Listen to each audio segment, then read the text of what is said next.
Assalamualaikum warahmatullahi wabarakatuh. Nama saya Siti Suci Mutia. Saya Rizky Cendikiawan. Saya David Mangalap Tuapane. Nama saya Ahmad Irsyad Ibrahim. Saya Rizky Pelangi Anugrah Hiljaya. Nama saya Alivia Meta Putri. Saya Ilham Kurniawan. Nama saya Tanazwa Nabila. Saya Raden Audindra Kusuma Dari kelompok 3. Akan menjelaskan mengenai Bahaya penambangan pasir Terhadap lingkungan hidup di laut dan pesisir. Indonesia merupakan salah satu negara di dunia yang memiliki sumber daya alam yang amat berlimpah, baik yang dapat diperbarui dan juga tidak dapat diperbarui. Data SLHI tahun 2013 yang dikeluarkan Kementerian Lingkungan Hidup, jumlah pulau di Indonesia 13.466 pulau dengan garis pantai sepanjang 80.791 km. Potensi ekonomi sektor kelautan Indonesia dengan luas wilayah laut yang mencapai 70% saat ini hanya memberikan kontribusi terhadap produk domestik bruto (PDB) nasional dari bidang kelautan di bawah 30%. Diperkirakan potensi ekonomi sektor kelautan Indonesia adalah 1,2 triliun US dollar per tahun dan mampu menyerap tenaga kerja 40 juta orang. Wilayah pesisir dan laut memiliki kekayaan alam yang sangat besar serta menyediakan jasa-jasa lingkungan yang beragam seperti minyak dan gas, mineral, perikanan, ekosistem terumbu karang, dan mangrove maupun pariwisata. Lingkungan hidup merupakan bagian dan juga kebutuhan mendasar dalam kehidupan manusia. Manusia pada dasarnya dapat bernafas dan mendapatkan cahaya karena terdapat ruang udara dan matahari. Demikian juga kebutuhan manusia dalam hal memenuhi kebutuhan-kebutuhan kehidupan sehari-harinya. Misalnya, makan, minum, bercocok tanam, membuat rumah, mandi, dan berteduh merupakan bagian dari hakikat lingkungan. Dalam ketentuan Undang-Undang Nomor 32 Tahun 2009 tentang perlindungan dan pengelolaan lingkungan hidup, selanjutnya disebut dengan UU PPLH, bahwa lingkungan hidup adalah kesatuan ruang dengan semua benda dan keadaan dan makhluk hidup, termasuk di dalamnya manusia dan perilakunya yang mempengaruhi kelangsungan kehidupan dan kesejahteraan manusia serta makhluk hidup lainnya. Oleh karena itu, lingkungan hidup merupakan bagian tak terpisahkan dan krusial bagi keberlangsungan umat manusia, kebudayaannya, serta peradabannya. Problematika penambangan pasir di pesisir. Salah satu kegiatan manusia yang kerap merusak lingkungan adalah pertambangan pasir di pesisir pantai. Sebab kehidupan di wilayah pesisir pantai, terutamanya di wilayah pesisir pantai Indonesia yang didominasi oleh kelompok masyarakat nelayan, merupakan kelompok masyarakat yang tidak bisa diabaikan keberadaannya sebagai penduduk ataupun keberadaannya dalam setiap aktivitas pertambangan. Masyarakat di wilayah pesisir pantai telah dijamin hak konstitusionalnya dalam Undang-Undang Dasar 1945. Menjadi sebuah pelanggaran jika kita mengeksploitasi daerah tanpa memikirkan dampak yang akan mereka terima akibat ulah pertambangan pasir. Penambangan pasir laut sebenarnya diperbolehkan menurut peraturan perundang-undangan yang ada apabila dilakukan sesuai dengan ketentuan dan peraturan penambangan pasir laut yang telah ditentukan. Meskipun demikian, penambangan pasir laut juga masih saja dilakukan dengan cara ilegal atau menyalahi peraturan yang ada. Penyebab permasalahan yang timbul dari penambangan pasir ilegal. Pertama, ketidaktahuan. Artinya, apabila anggota masyarakat memang kurang mengerti atau tidak paham akan pentingnya pelestarian lingkungan hidup sekitarnya dengan kelangsungan kehidupan masyarakat ke depannya, begitu pula pengetahuan yang kurang tentang lingkungan hidup, baik cara perlindungan, pengolahan, dan cara mencegah pencemaran lingkungan hidup. Kedua, kemiskinan. Ketidakmampuan manusia untuk memenuhi kebutuhan minimum sangat berdampak kepada keberhasilan perlindungan dan pengelolaan lingkungan hidup. Karena bagaimanapun, bagusnya suatu program dan peraturannya, pasti masyarakat cenderung akan melanggarnya demi sesuap nasi atau kebutuhan primer keluarganya seperti mengambil pasir secara ilegal. Ketiga, faktor kemanusiaan. Pada dasarnya manusia tidak pernah puas dengan apa yang dicapainya. Oleh karena itu, masyarakat harus disadarkan terlebih dahulu dengan cara yang terbaik adalah melalui pendekatan agama yang dianutnya, agar dia menyadari bahwa semua yang dia lakukan harus kelak dipertanggungjawabkan kepada penciptanya. Gaya hidup. Perkembangan iptek begitu cepat dan sangat mempengaruhi gaya hidup seseorang, seperti adanya tren-tren tertentu, seperti tren baju, tren makanan, tren kebiasaan, dan lain-lain. Tren-tren inilah yang akan menurunkan kesadaran seseorang terhadap lingkungan sekitar, disebabkan membutuhkan uang atau dana yang lumayan tinggi guna dapat tetap eksis mengikuti tren tersebut.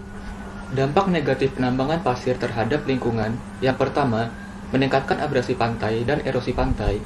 Kedua, menurunkan kualitas lingkungan perairan laut. Ketiga, semakin meningkatnya pencemaran pantai. Keempat, penurunan kualitas air yang menyebabkan semakin keruhnya air laut.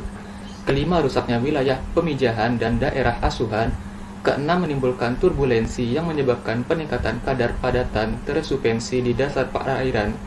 Ketujuh, meningkatkan intensitas banjir aerob, terutama di daerah pesisir yang terdapat penambangan pasir laut. Kedelapan, merusak ekosistem terumbu karang dan fauna yang mendiami ekosistem tersebut.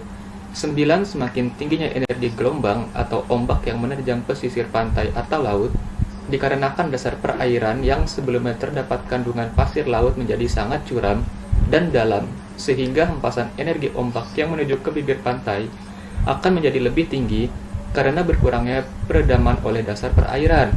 Dan terakhir, timbulnya konflik sosial antara masyarakat yang pro lingkungan dan para penambang pasir laut.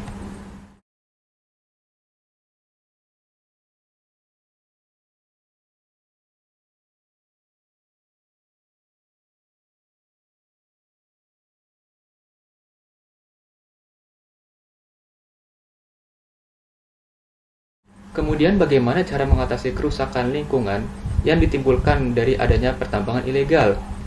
Kegiatan pertambangan tidak bisa dilakukan sembarangan. Perlu adanya izin dari pemerintah setempat untuk mencegah hal-hal berbahaya yang memberikan dampak negatif bagi lingkungan di sekitar. Ada baiknya pemerintah tidak sembarangan dalam memberikan izin pembangunan. Pembenahan regulasi dengan mencabut kebijakan-kebijakan di bidang pertambangan yang secara hierarki bertentangan dengan UUD 1945 dan semangat yang ada di dalamnya.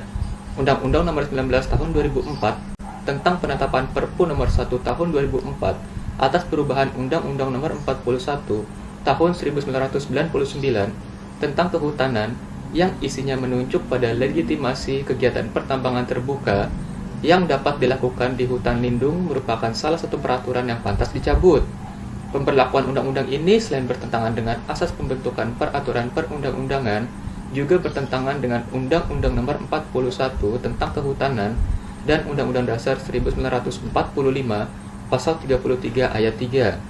Selain itu, pemberlakuan undang-undang ini sangat tidak realistis, mengingat hutan lindung sejak awal memang difungsikan untuk meningkatkan kesejahteraan masyarakat, terutama masyarakat yang ada di sekitar hutan lindung, sekaligus untuk mewujudkan kelestarian sumber daya alam dan lingkungan bagi generasi sekarang dan yang akan datang. Selanjutnya, mencabut izin operasional perusahaan pertambangan yang melanggar AMDAL, karena syarat perusahaan pertambangan terus berjalan dengan tidak melanggar AMDAL. Dan jika perusahaan tersebut terbukti melakukan pelanggaran terhadap AMDAL, maka pemerintah berhak untuk mencabut izin operasional perusahaan tersebut. Jika tidak, maka perusahaan tersebut akan terus melakukan pertambangan tanpa melihat kerusakan yang telah mereka perbuat. Selanjutnya, pilih cara yang tepat untuk mengurai dampak kerusakan lingkungan. Selanjutnya, menjaga keanekaragaman hayati di sekitar lokasi penambangan. Selanjutnya, membuat standar pengelolaan lingkungan hidup yang tinggi dalam industri pertambangan. Yang terakhir, berikan edukasi terhadap warga sekitar tentang bahaya penambangan secara ilegal.